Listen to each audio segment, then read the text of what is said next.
বার আসা যাওয়া হয়েছে, কিন্তু তোমার মেয়েটাকে দেখলাম না। একটু ওড়নাটা তুলতে বলো। অবশ্যই আমার মেয়ের চেহারা দেখবেন, ও একটু লজ্জা পায়, তাই মুখে ওড়না দিয়ে রেখেছে। বাবা বলল, তোমার মেয়ে বোধহয় পর্দা করে, মানে নামাজ কালাম পড়ে, পর্দার ভেতরে থাকে আর কি। হ্যাঁ ভাইজান, হ্যাঁ, আমার মেয়ে 5 ওয়াক্ত নামাজ পড়ে। যদি আল্লাহ আপনাদের বাসায় নিয়ে যায় তখন বুঝতে পারবেন। ঠিক আছে, একটু মা ওড়নাটা তোলো, তোমার চেহারা মোবারকটা দেখি। মেয়ে ওড়না তুলতেই রাহুল বলল, আমি এই মেয়েকে বিয়ে করব না, বলে দাঁড়িয়ে গেল। বাবা, তুই সব কি বলছিস? বিয়ে করবি না মানে? ওর সাথে তোর কোনো ঝামেলা হয়েছে নাকি? ভাইজান, আমিও তো বুঝতে পারছি না, আপনার ছেলে হঠাৎ রেগে গেল কেন? মা, তোমার সাথে কিছু হয়েছে?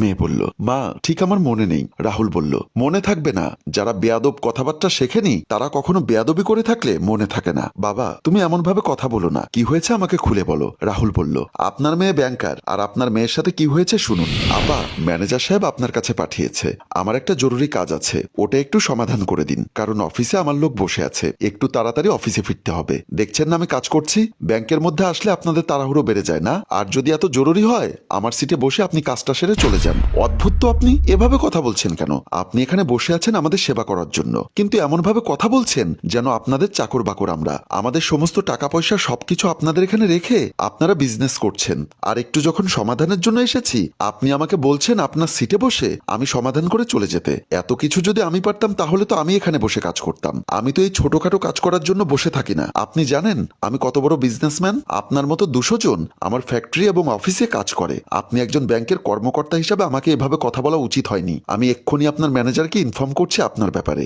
বলে রাহুল ম্যানেজারের কাছে গেল। সব ঘটনা জানার পর পাত্রী বলল, আসলে তখন আপনি আমার সাথে এমনভাবে কথা বলেছেন, ও ধরনের কথা আমার ম্যানেজারও বলে না, তাই বিরক্ত হয়ে আপনার সাথে আমি বেয়াদবি করেছি। কারণ সারাদিন অনেক ক্লায়েন্ট আসে, এক একজনের মোট এক এক রকম সবকিছু মিলেই আপনার উপর প্রভাবটা পড়েছে। প্লিজ আমাকে ক্ষমা করে দিবেন, আমি আপনার মতো মেজাজি মেয়ে বিয়ে করব না। বাবা, তুমি চলো। আন্টি, ক্ষমা করবেন, আমি আপনার মেয়েকে বিয়ে করতে পারছি না। তাছাড়া আমি আমার বাবাকে প্রথম বলেছিলাম মেয়ে পড়াশোনার পাশাপাশি কিছু করে কিনা, কিন্তু পড়াশোনা শেষ করে ব্যাংকে জব করছে সেটাও জানতাম না। আর ব্যাংকে জব করে আমার কোনো অসুবিধা ছিল না, কিন্তু আপনার মেয়ের সাথে আমার ঘটে যাওয়া কথাগুলো মনে করে আমি এখন আপনার মেয়ের সাথে সংসার করতে চাচ্ছি না। কারণ দুর্ঘটনা কখন ঘটে বলা যায় না, কারণ আমরা দুজনেই মেজাজি। ঠিক আছে বাবা, কিছু করার নেই, তোর উপর তো আমি কথা বলতে পারবো না, কারণ সংসার করবি তুই। আসি রহিমা, ভুল হলে ক্ষমা করো, বলে চলে গেল। তোর কারণে আজকে আমি এত বড় মহান ব্যক্তির কাছে ছোট হয়ে গেলাম। ওনাদের ব্যাপার তুই জানিস না, হয়তো আজকে জানতে পেরেছিস। ব্যাংকে জব করছিস, মাথা ঠান্ডা রাখবি, দরকার হলে ম্যানেজারকে বলে কাজ কম করবি, কিন্তু তোর কারণে